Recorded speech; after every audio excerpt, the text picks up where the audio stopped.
प्रेम से बोलिए मैया रानी की जय। मैं एक राजा का कहानी सुना रहा हूँ। ये बात हकीकत है, सो सुनिएगा। एक राजा था, उसका एक लड़का था, रानी नहीं थी। वह शादी कर दिया था अपना लड़का को, और वो इतना सुंदर थी कि मैंने ऐसा सुंदरता देवी दुर्गा में होगा और किसी में सुंदरता उतना नहीं था। वो अपना सुंदरता पर बहुत नाच करती थी, और अपना जो राजा ससुर हुए उनको इतना मानदान नहीं करती थी। और उनका बेटा था, सो पत्नी के पीछे एकदम व्यस्त रहता था, जो कहती थी वही करता था। देखते देखते राजा बोला कि तुम मेरा घर खाली कर दो। तो राजा बोला खाली करने के लिए, तो बेटा बोला ठीक है, मैं खाली कर देती हूँ। पत्नी बोली कि हम भी जाएंगे, हम यहाँ क्या करेंगे। तो वो बोला कि तुम क्या करेगी वहाँ जंगल झाड़ में, तेरा नाजुक कोमल काया शरीर है, तुम क्या करेगी। वो बोली कि राम जी इस तरह वनवास गए थे तो सीता मैया गई थी, उसी तरह हम अकेले यहाँ क्या करेंगे, हम भी जाएंगे। बहुत मना किया, वो नहीं मानी। तो लास्ट में बोला कि ठीक है तो चलो। जाने लगे तो चलते चलते चलते एक वीरान जंगल था, वहाँ पर उन लोग इतना थक गया था कि उन लोग दोनों विचार किया कि यहीं पर अब सो जाएंगे। बहुत वीरान जगह था, मगर ठंडा हवा अच्छा चल रहा था। तो दोनों वहीं पर सो गए। इतना नींद में व्यस्त हो गए कि दोनों का कोई अता पता नहीं कि हम कहाँ सोए हैं, कैसे सोए हैं। सांप आया एक ठो और उसका औरत को काट लिया। जब काट लिया तो मैंने चिल्लाने लगी कि मुझे क्या काट लिया। तो उसी पर उसका पति उठा और इधर उधर देखने लगा, तो देखा कि एक सांप जा रहा है। इधर इसका पत्नी का मुंह से फेन निकलने लगा। ये वहीं पर दम तोड़ दी। अब ये बहुत रोने लगा और बोला कि अब मैं जी करके क्या करूँगा। मेरा पत्नी थी साथ देने वाली, वो चली गई। अब ऐसा पतिव्रता कौन मिलेगा जो मेरा पीछे पीछे इतना सुंदर नाजुक शरीर था, फिर भी मेरा साथ चले। अब मैं जी करके क्या करूँगा। और बहुत रोते रोते जंगल में गया और सूखा लकड़ी जमा करने लगा कि मैं भी जल जाऊँगा इसका साथ में। तो इसी पर एक साधु थे, तो वो बोले कि बेटा तुम यहाँ क्या कर रहे हो इस जंगल में। तो वो बोला कि मेरा पापा घर से निकाल दिए हैं, बाबूजी घर से निकाल दिए हैं। मेरा बीवी बहुत सुंदरता था उसमें, वो उसको सांप काट लिया, तो मैं जी करके क्या करूँगा। वो इतना पतिव्रता थी कि उसको मना किए कि नहीं आओ, तो भी बोली कि नहीं मैं जाऊँगी। राम का साथ जैसे सीता गए थे उसी तरह हम जाएंगे। तो साधु बोला कि बेटा ये सब जो तुम साथ जलने का तय किए हो, ये सब सोच समझ करके काम करो। वो बोला नहीं, हम नहीं जिएंगे इसके बिना। वो बोले कि ठीक है, तो हम जिंदा कर दे रहे हैं, मगर एक वादा है। तो वो बोला कि क्या साधु बाबा से बोलिए। वो बोला कि जो चीज़ हम बोलेंगे वो अपना औरत को ज़िंदगी में नहीं बताना। बोले कि ठीक है, नहीं बताएंगे। तो इतने में वो बताने लगे कि देखो तुम्हारा उम्र 70 साल, अभी भी 70 साल उम्र तेरा था, उसमें 40 साल अभी भी उम्र तेरा बचल है, 30 साल तो चला गया। तो 40 साल की उम्र में तुम 20 साल इसको दे दोगे तो तुम 20 साल बचोगे। बोलो क्या करना है। तो बोला कि सही आप बोल रहे हैं बाबा, मगर हम यही काम करेंगे, हम 20 साल जिएंगे मगर अपना पत्नी का साथ जिएंगे। तो वो बोले कि ठीक है बेटा, वो देखो वहाँ पर कुआं दिख रहा है, वहाँ से पानी ले आओ। वो गया बेचारा, पानी लाया भर करके। वो बाबा मंत्र पढ़ करके छिड़क दिए उसका औरत पर, औरत जिंदा हो गई। तो बाबा तो चले गए, मगर ये बोला कि हम लोग इतना गहरा नींद में सोए थे, हम तो जाग गए, मगर तुम सोई थी तो तुमको हम नहीं उठाए कि बहुत थक गई है, सो इसीलिए तुमको हम नहीं उठाएं। सब चलो आगे की ओर बढ़ो, कहीं पर भोजन वोजन मिलेगा तो देखल जाएगा। फिर ये लोग चलने लगे। चलते चलते चलते एक जंगल था, उसमें एक आदमी कुटिया बना करके और रहता था। वो बहुत सुंदर था, जैसे ये सुंदर थी उसी तरह वो भी सुंदर था। तो लेडीज को इसका औरत को तो लगा कि हम अब मैंने आश्रित उस पर मोहित हो गया, अब इनको छोड़ करके हम इसी का साथ रहेंगे, यह ठान ली। और पति से बोली कि रात हो गया से हम लोग यहीं पर रह जा रहे हैं। बोला कि ठीक है। 2-4 दिन वहीं पर रहा। अब ये दोनों एक दूसरे से प्रेम करने लगे। तो ये बोली कि सो मेरा आदमी है, उसको हम किस तरह रास्ता से हटाएं, कैसे जाएगा। बोला कि ठीक है, हम तुमको उपाय बताते हैं, सो सुनो ऐसे ऐसे सब तुम काम करो। बोला ठीक है। सुबह हुआ तो बोला कि सो हमको पानी पीना है, ऐसे पानी ला दीजिए। बेचारा गया कुआं पर, पानी ला के दिया।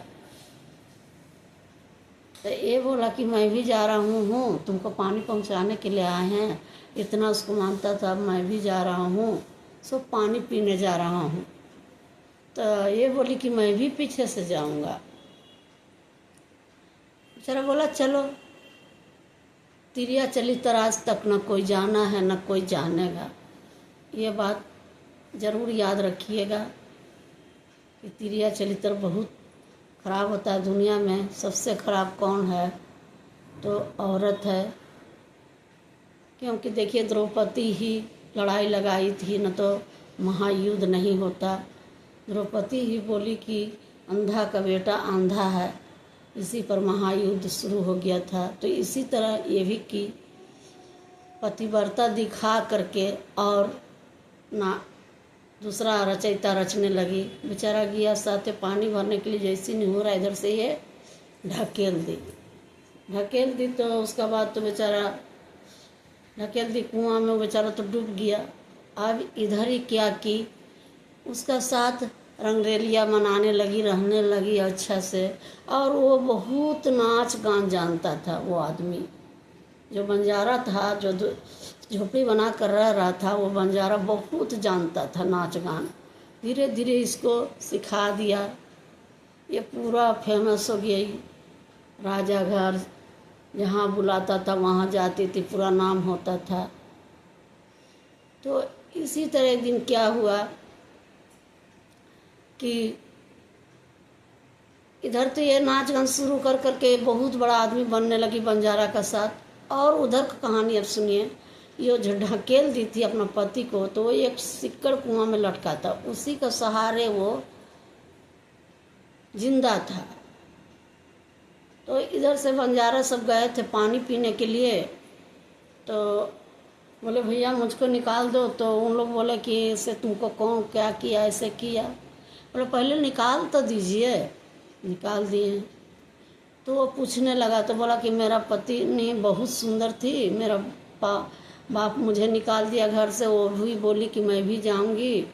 तो हम उसको साथे साथे ले चल रहे थे, एक जगह सांप काट दिया। तो उसको किसी तरह जिंदा झाड़ फूँक करवा करके जिंदा करवाएं। उसका बाद ये ऐसा ऐसा कर दी। एक बंजारा था, एक छोटा सा झोपड़ी बना करके वहीं रह रहे थे 3-4 दिन से। वो बंजारा के चक्कर में ये हमको ऐसा कर दी। वो बंजारा भी इसी तरह सुंदर था, इसका ही जैसा, मेरा पत्नी जैसा। फिर उसका बाद वो एक राजा घर चला गया बेचारा और काम मांगा। तो राजा काम इसको दे दिया और उसका घर इस तरह ये काम करने लगी कि जिस तरह अपना बेटा बहू पर आदमी विश्वास करता है, उसी तरह वो सारा राजपाट अपना बेटा के उसी के ऊपर सौंप दिया था।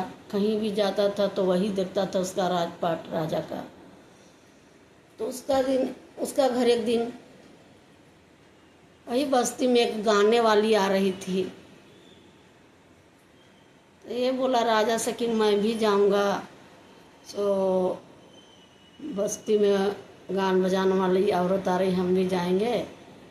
तो इसका बाद तो ये बेचारा गया देखने के लिए। तो गाना गाने वाली को तो ये छीन लिया कि ये तो मेरा पत्नी है। तो सब कोई बहुत धन दौलत दे रहे थे उसको, गाने वाली को। तो ये एक अंगूठी निकाल करके दिया। उसका बाद ये अंगूठी निकाल करके दिया। उसका बाद वो तो देखी कि अरे ये तो मेरा पति का अंगूठी था, छीन ली, अब तो वो मुझको बचने नहीं देगा।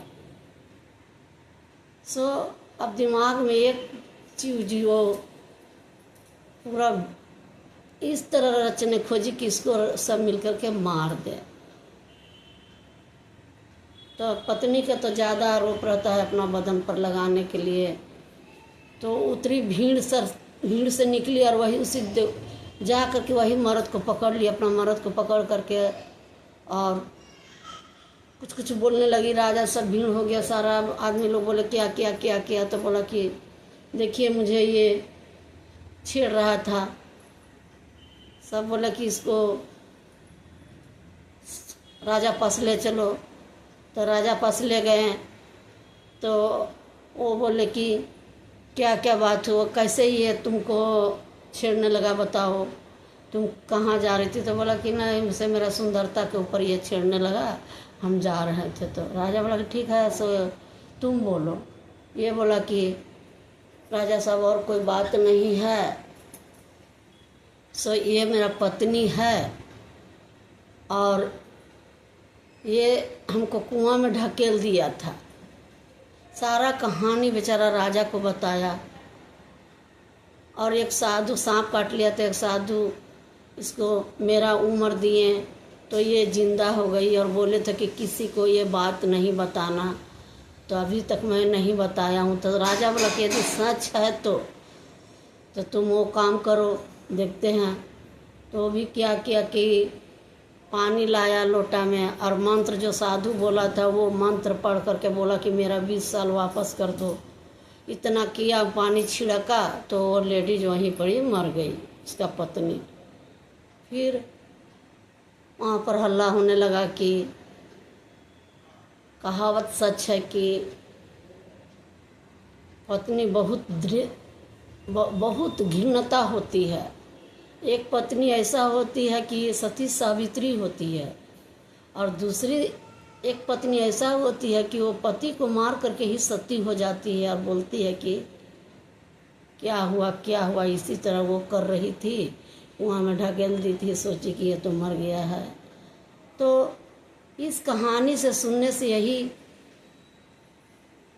फायदा मिलता है कि औरत को कभी पूरा बात ना बताएं। जब बता दीजिएगा तो आजकल वही युग चला है कि औरत को सारा बेटा लोग कहानी बता देता है बहू को, फिर वही बहू सांप लौटने लगता है कलेजा पर, जिस तरह उसी तरह करने लगती है। तो ये सब राजा देख करके उसी को निकाले थे, इसी का चलते। उसी तरह होना भी चाहिए, क्योंकि आजकल दिन दुनिया बहुत ख़राब है। माँ बेटा को नहीं हो रहा है, बेटा माँ को नहीं हो रहा है, यही सब हो रहा है। और मैं क्या कहूँ, प्रेम से बोलिए मैया रानी की जय।